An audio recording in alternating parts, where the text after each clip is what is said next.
Thank you, बैठ जाओ।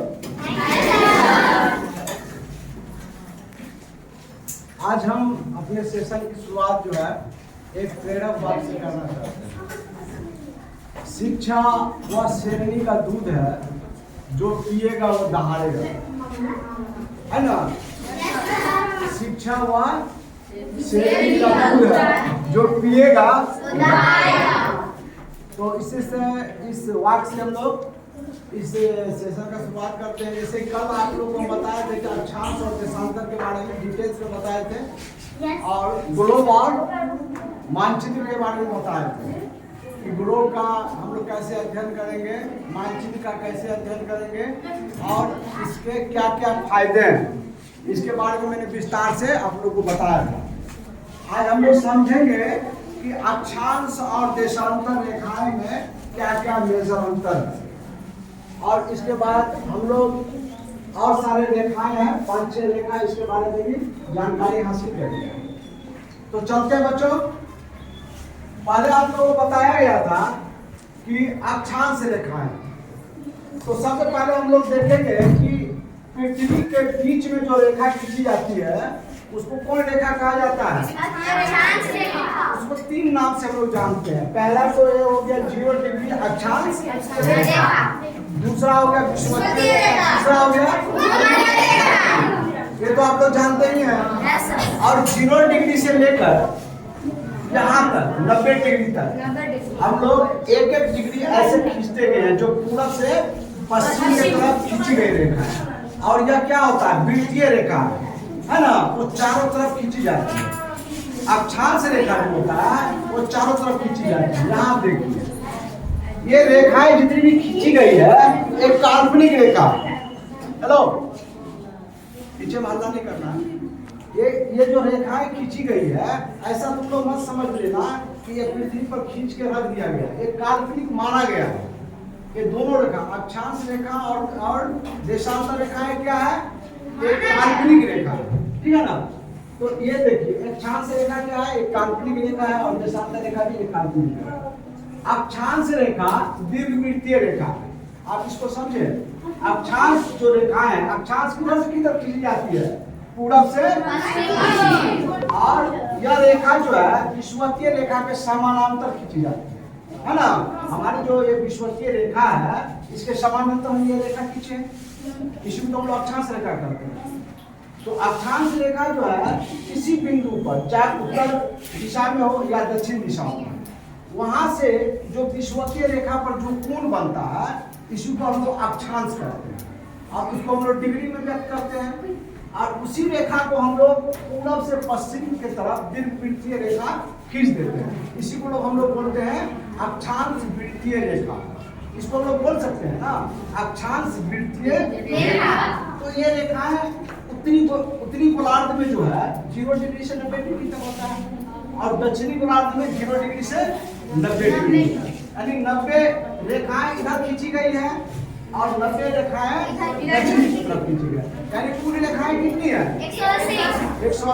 और जब 0 डिग्री को भी हम काउंट कर लें तो कितना हो जाएगा? 180। तो यहाँ पर हम लिख दिए, देखिए अक्षांश रेखा दीर्घवृत्तीय है और देशांतर रेखाएं अर्धवृत्तीय है। अर्धवृत्तीय इसीलिए कि ये रेखाएं यहाँ से यहाँ तक ही खींची जाती है, उस साइड नहीं खींची जाती, उस साइड भी खींची जाती है, उसका काउंट होगा।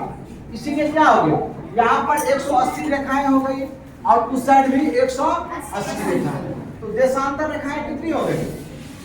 360। 180 इस साइड और 160।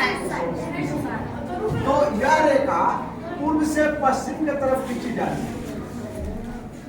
ये अक्षांश रेखा जो है तो पूर्व से किधर खींची जाती है? पश्चिम की तरफ। और ये देशांतर रेखा किधर से किधर खींची जाती है? उत्तर से, यानी इधर से इधर जितनी भी रेखाएं हैं उत्तर से दक्षिण, उस रेखा को हम लोग क्या बोलेंगे? देशांतर रेखा। और ये देशांतर रेखा है 180 इस साइड और 180 उस साइड, यानी 360। ये तो हम लोग जान गए। दूसरी बात है अक्षांश रेखा है कुल 181, ये भी हम लोग जान रहे हैं। दो अक्षांश रेखाओं के बीच की दूरी, ये हम नहीं बताए। ये दो अक्षांश जो रेखा है, यहाँ पर 90 रेखा है ना, तो एक रेखा पर एक रेखा है, 2 डिग्री पर दूसरा रेखा है, तो ये दो रेखाओं के बीच का जो दूरी है, इस बीच के जो दूरी है, दो रेखाओं के बीच की जो दूरी है वह 111 किलोमीटर। कितना है? और वही देशांतर रेखा को हम देखेंगे। देशांतर रेखा उत्तर से दक्षिण तरफ खींचा जाता है, तो ये 0 डिग्री देशांतर रेखा इसको मानते हैं बीच में। तो ये दोनों रेखाओं के बीच में जो है गैप जो होता है ये हो जाता है 111.32।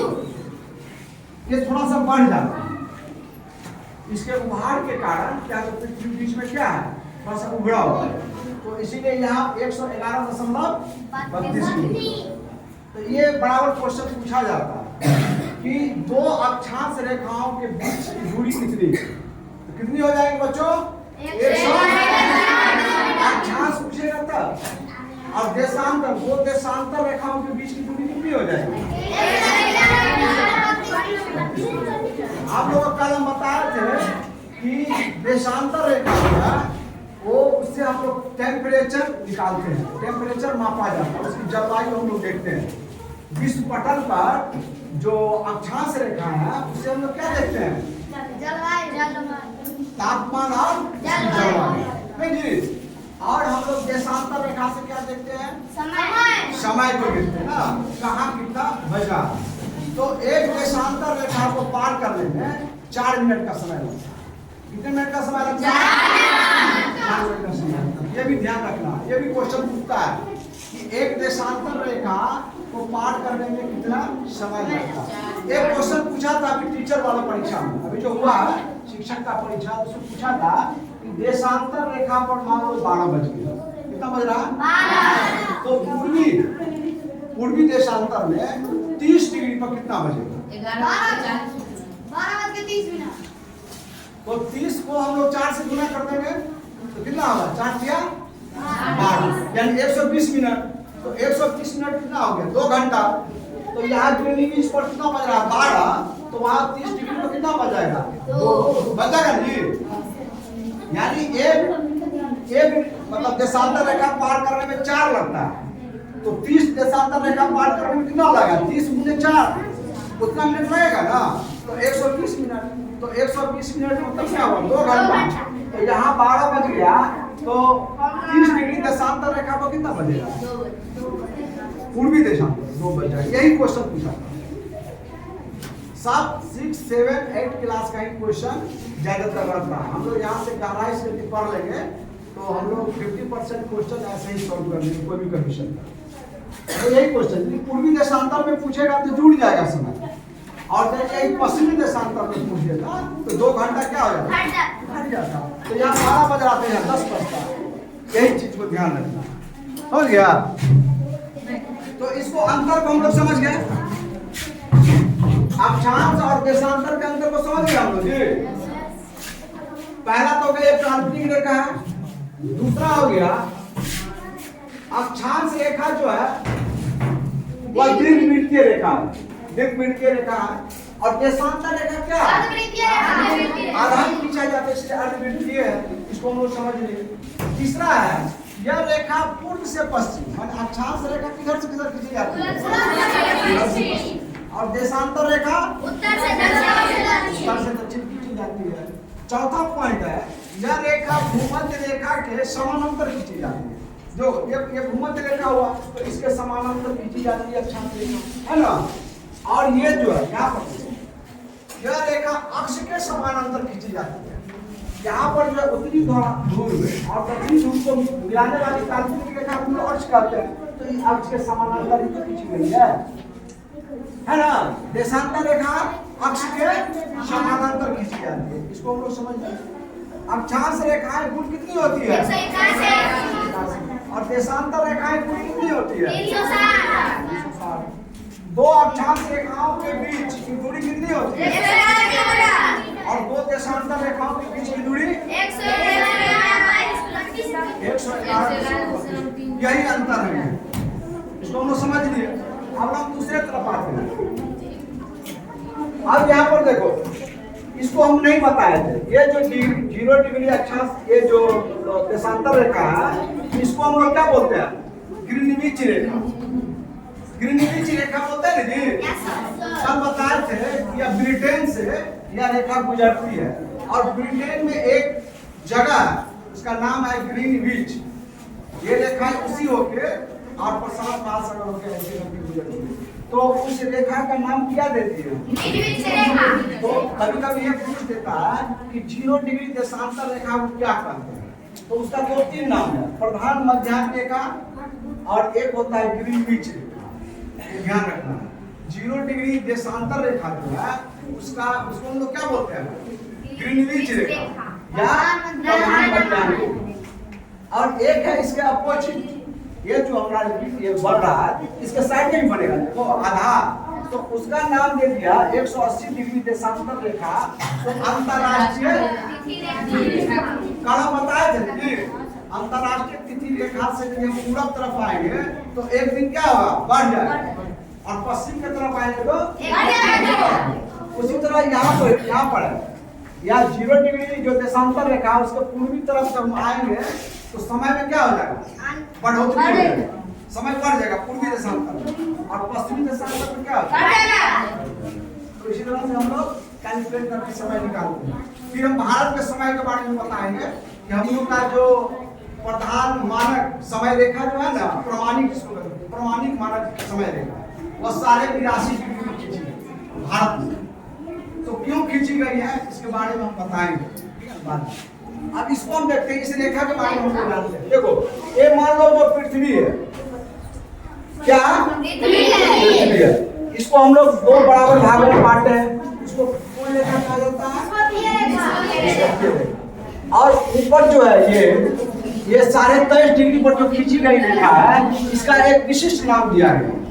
इसको हम लोग बोलते हैं